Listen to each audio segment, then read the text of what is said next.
ഞാൻ കഴിഞ്ഞ ആഴ്ച ടൂറിൻ വരെ പോയിട്ടൊരു 7 മണിക്ക് നടന്ന് വരിക. മേപ്പാടി പോയിട്ട് അങ്ങനെ വന്ന അപ്പോൾ അവിടെ ഈ 2 ആളും കല്ലിൻ്റെ മറവിൽ നിന്ന് ബൈത്തുമ്പോൾ ഞാൻ പറഞ്ഞു ഇവിടെ ആരാ വന്നത്? ഞാൻ ഇവിടെ എന്നും രാത്രിയും പോയി നടക്കുന്നതാണ്. കുറേ നേരം ടോർച്ചാട്ടി അവിടെ കേട്ട് നിന്നിട്ട് ഞാൻ ബാക്കി വന്നു. ഞാൻ വന്ന് കഴിഞ്ഞിട്ട് പിന്നെ 1 മണിക്കൂർ കഴിഞ്ഞപ്പോൾ ആനങ്ങ് കടന്നു പോയി. അപ്പോൾ എൻ്റെ അമ്മ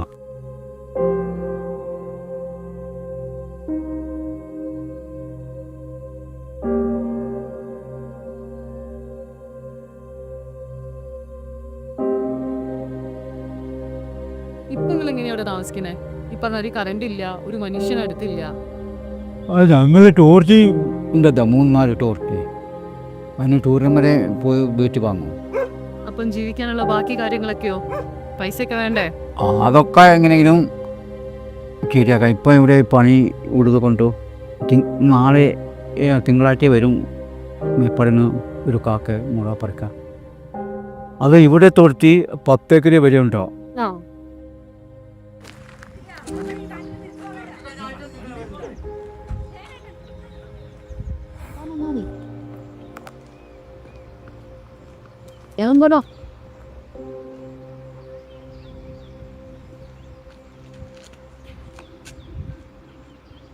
അമ്പുജത്തിന്റെ കയ്യിൽ നിൽക്കുമോ? വയലിന്റെ മുകളിലാണല്ലേ? രജനിയായിട്ട് എങ്ങനെ തെറ്റിയതാണെന്ന് തോന്നുന്നു അല്ലേ?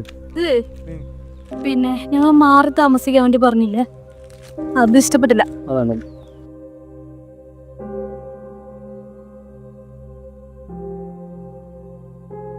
ടൗൺഷിപ്പിൽ ഒന്ന് സ്ഥിരമായി താമസിക്കാൻ താല്പര്യമില്ല എന്ന് അറിയിക്കും. എന്നാൽ വർഷകാലത്ത് മാറി താമസിച്ചു കൊള്ളാം എത്തും ചേട്ടനെ അറിയിക്കും. അതിനാണ് ഒപ്പിടുക കേട്ടോ.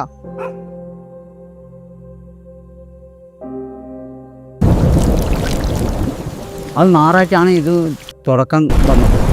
എന്നിട്ട് തിങ്കളാഴ്ച ഇവർ ഒക്കെ ഈ വീട്ടുകാരൊക്കെ പോയി കഴിഞ്ഞിട്ട് ഒരു 5-6 മണിയായപ്പോൾ മഴ അങ്ങനെ കൂടി വന്ന് രാത്രി 1 മണിക്ക് മഴയൊക്കെ അങ്ങോട്ട് മഴ പെയ്ത് അവിടെ താങ്ങാൻ പറ്റായിട്ട് ഒന്നായിട്ട് ഒഴിച്ച് വന്നു.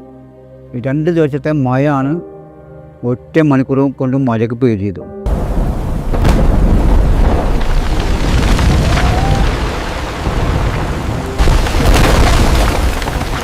ഇത്രയും സൗണ്ടായി വന്നിട്ട് ഇങ്ങോട്ട് കേട്ടിട്ടായി അവിടുത്തെ മഴ മാറിയല്ല ഇവിടെയും പെയ്ത് ചെയ്തു.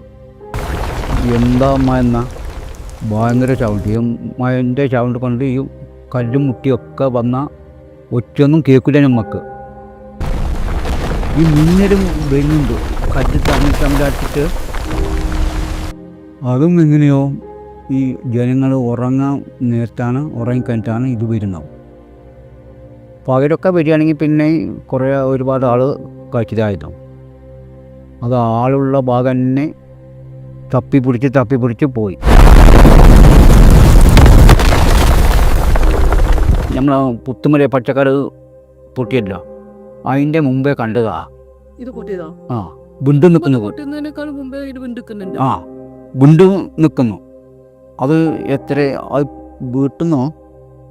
പിന്നെ ഇന്നലെ നിങ്ങൾ പോലെ കാട് അതിൻ്റെയും കുറേ രോഗവും മോള് വരെ. അപ്പം ഈ വെള്ളം ചാടുന്നതൊക്കെ ഈ ബുണ്ടരി ആണ് ചാടുന്നത്. എന്നിട്ട് ആ ഒറ്റ കുന്നിൻ്റെ താഴെ നമ്മൾ പാടത്തിനൊക്കെ ഈ ഓവ ഇടുന്നുണ്ടല്ലോ, അതേമാതിരി തുരങ്കം ഉണ്ടായിരുന്നു. അതിന് കല്ലോ മണ്ണോ വന്ന് അടഞ്ഞിട്ട് ഈ വെള്ളം ഇതിൻ്റെ ഉള്ളിൽ പാച്ച് ചെയ്തിട്ട് നിൽക്കാൻ പറ്റാണ്ട് ഒന്നായിട്ട് വന്നു. ഇതിങ്ങനെ അവിടെ തോടൊന്നുമില്ല, തോട് ഇപ്പുറത്തേ ഉള്ളൂ. തോട് ഒറ്റ വന്നാലും കുറച്ച് ഇങ്ങനെ അരിഞ്ഞേ പോവുള്ളൂ. ഇത് ചെണ്ടു കൂടെ വെള്ളം ചാടി. അതിപ്പോഴും കാണുന്നുണ്ടല്ലോ ഈ വെള്ളം ചാടിയ പാട്. അതിൻ്റെ മുമ്പേ ഞാൻ പറഞ്ഞു മുണ്ടക്കൈയും ചൂരന്മലയൊക്കെ പറഞ്ഞു. അത് എങ്ങനെയെങ്കിലും വന്നു കഴിഞ്ഞാൽ മുണ്ടക്കൈയും ചൂരന്മലയും ഉണ്ടാവില്ല. ആര് പറഞ്ഞാൽ കേൾക്കുന്നു? ഒരുത്തനും കേൾക്കില്ല. അത് ഞങ്ങൾക്കും ഒരുപാടൊക്കെ കാട് നടന്ന് അറിയാം. പേടിപ്പിക്കേണ്ടതാണ്. അത് പോലീസുകാർ വന്നപ്പോൾ ഞാൻ ഇവിടെ വെച്ച് പറഞ്ഞല്ലോ, ഞാൻ ഈ പ്രശ്നം എന്ത് പണ്ടരം വന്നാലും ഞാൻ പറയാൻ നിൽക്കില്ല. ബാക്കി കാര്യം പോലീസുകാർ കാണും. എന്താ ചെയ്തേ? ആകെ പേടിച്ചു പോയോ? എന്തായിരുന്നു നിങ്ങൾക്ക് തോന്നിയേ? ഞങ്ങൾക്കൊരു പേടിയും വന്നില്ല. ഞങ്ങൾക്ക് പിന്നെ അവിടെ ധൈര്യത്തിൽ നിൽക്കാൻ ഉറപ്പ് വന്നു. മുത്തപ്പനെ വിളിച്ച് ആ വിൽക്കാൻ പോലും സമയത്ത് ടോർച്ചില്ലല്ലോ. ടോർച്ചും കറണ്ടൊക്കെ ഇത് പോയി നോക്കുമ്പോൾ കറണ്ടില്ല. നിങ്ങൾ ഇറങ്ങി നോക്കിയോ? വന്നു നോക്കിയോ? അങ്ങോട്ടേക്ക് താഴേക്ക് ഇറങ്ങിയോ? ഇറങ്ങി വന്ന് നോക്കാനൊന്നും കഴിയില്ല. ഈ കല്ല് വന്നിട്ടേ കല്ല് അപ്പുറത്തൊക്കെ എത്തിയിരിക്കുന്നു. കച്ചനായിട്ടേ ഞങ്ങളെ വളപ്പിൻ്റെ മേലെ പോയിരിക്കുന്നു കല്ല്. ചിലപ്പോൾ നമ്മളിങ്ങനെ ഇറങ്ങി വരുമ്പോൾ കല്ല് വന്ന് തലക്കോ മേതൊക്കെ തട്ടിയ കഥ കഴിഞ്ഞു. ഞങ്ങൾ രണ്ടാളത്തെ ഇവിടെ ഉള്ളൂ. അങ്ങനെ പിന്നെ നേരം എങ്ങനെയെങ്കിലും നേരം വിളിപ്പിച്ച് ഞങ്ങൾ തീയിട്ടിരുന്നു. അപ്പോൾ ഒരു 6 മണിയായി. എന്താ ഒച്ചയും ഇവിടെയും മുൻ്റെ കൈയും ഈ താഴെ കവൻ്റെ അവിടെയൊക്കെ. അവിടെ ഉള്ളവർ ഒരു 10 അടി ഇങ്ങോട്ട് പറ്റുകയാണെങ്കിൽ ഒരു വീട്ടുകാർ പോയത് എന്തോ വീട്ടതിനെ അങ്ങോട്ട് ഓടിട്ടാ. ഇവരും മുരളിമാരും ടോർച്ച് അടച്ചും നോക്കിയിട്ട് ഒരു മുണ്ടൻ്റെ അപ്പുറത്തേക്ക് മാറി. പിന്നെ അവിടെ പശുകൾ മാത്രമേ ഉള്ളൂ. ഞാൻ വിളിച്ച് പറഞ്ഞപ്പോൾ ഇവനക്കും വിളിച്ച് പറഞ്ഞു. ഇവൻ പറഞ്ഞു ടോർച്ച് അടച്ചൊന്ന് താഴെ വന്ന് നോക്കാം. ഞാൻ പറഞ്ഞു ഞാൻ വരില്ല, നാളെ പുലർച്ചെ ഇങ്ങോട്ട് വന്നു. ഇപ്പം എൻ്റെ വീടിൻ്റെ അവിടുത്തെ ഈ വണ്ടിൻ്റെ ആൾ തന്തേ പറഞ്ഞു തിങ്കളാഴ്ച വൈകുന്നേരം ആയപ്പോൾ നീ പട്ടിയും ചോറ് തന്നിട്ട് ഇവിടെ കിടന്നു, ഞാൻ രാവിലെ 6 മണിക്ക് വരാം. അപ്പോൾ ഞാൻ മനസ്സിലാക്കി നാളെ ഒന്നും നിൻ്റെ വരവ് നടക്കില്ല.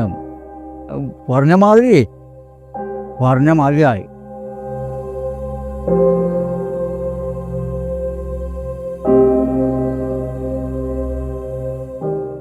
ഞാൻ വന്ന് വീട്ടിൽ കുറച്ച് പഞ്ചസാര അരി ഒക്കെ കുറുക്കിയൊക്കെ എടുത്ത് മേലെ കല്ലുപൊത്ത് പോയി.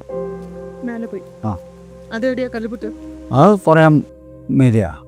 ഇവിടെ നിന്ന് ഒരു പിന്നെ താഴെ ഒരു 3-4 വീടിൻ്റെ അപ്പുറേ ദൂരമേ ഉള്ളൂ. പിന്നെ 4 ദിവസം കഴിഞ്ഞിട്ട് അറ്റമരുന്ന് പെങ്ങളെ അളിയൻ പറഞ്ഞു വിട്ടു. എന്നിട്ട് അവർ ഇതിലെ വരാൻ പറ്റായിട്ട് അപ്പുറത്തെ കൂടെ വന്ന് ഒരു നായനെയും കൊണ്ട് വന്നു. നായ ഇങ്ങനെ മണം പിടിച്ച് ഞങ്ങൾ ഒരു 10 അടി അപ്പുറത്ത് വന്നപ്പോൾ ഞങ്ങളെ നായ ഒത്തിട്ടു. അപ്പോൾ ഇവർ കൊണ്ടുവന്ന നായും ഒത്തിട്ടു. അപ്പോഴാണ് ഞങ്ങളെ കണ്ടുപിടിച്ചത്. ഇതെങ്കിൽ കണ്ടുപിടിക്കാൻ കഴിയില്ല.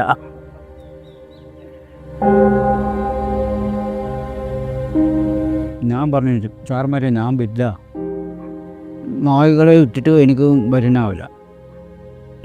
നമ്മൾ എവിടെയെങ്കിലും രാവിലെ പോയി രാത്രി കാണണ്ടേ വന്നാൽ നായ അയച്ചു വിട്ടാൽ നമ്മളെ വന്ന് കണ്ടുപിടിക്കും. അങ്ങനത്തെ നായ നെട്ടിച്ച് വരില്ല.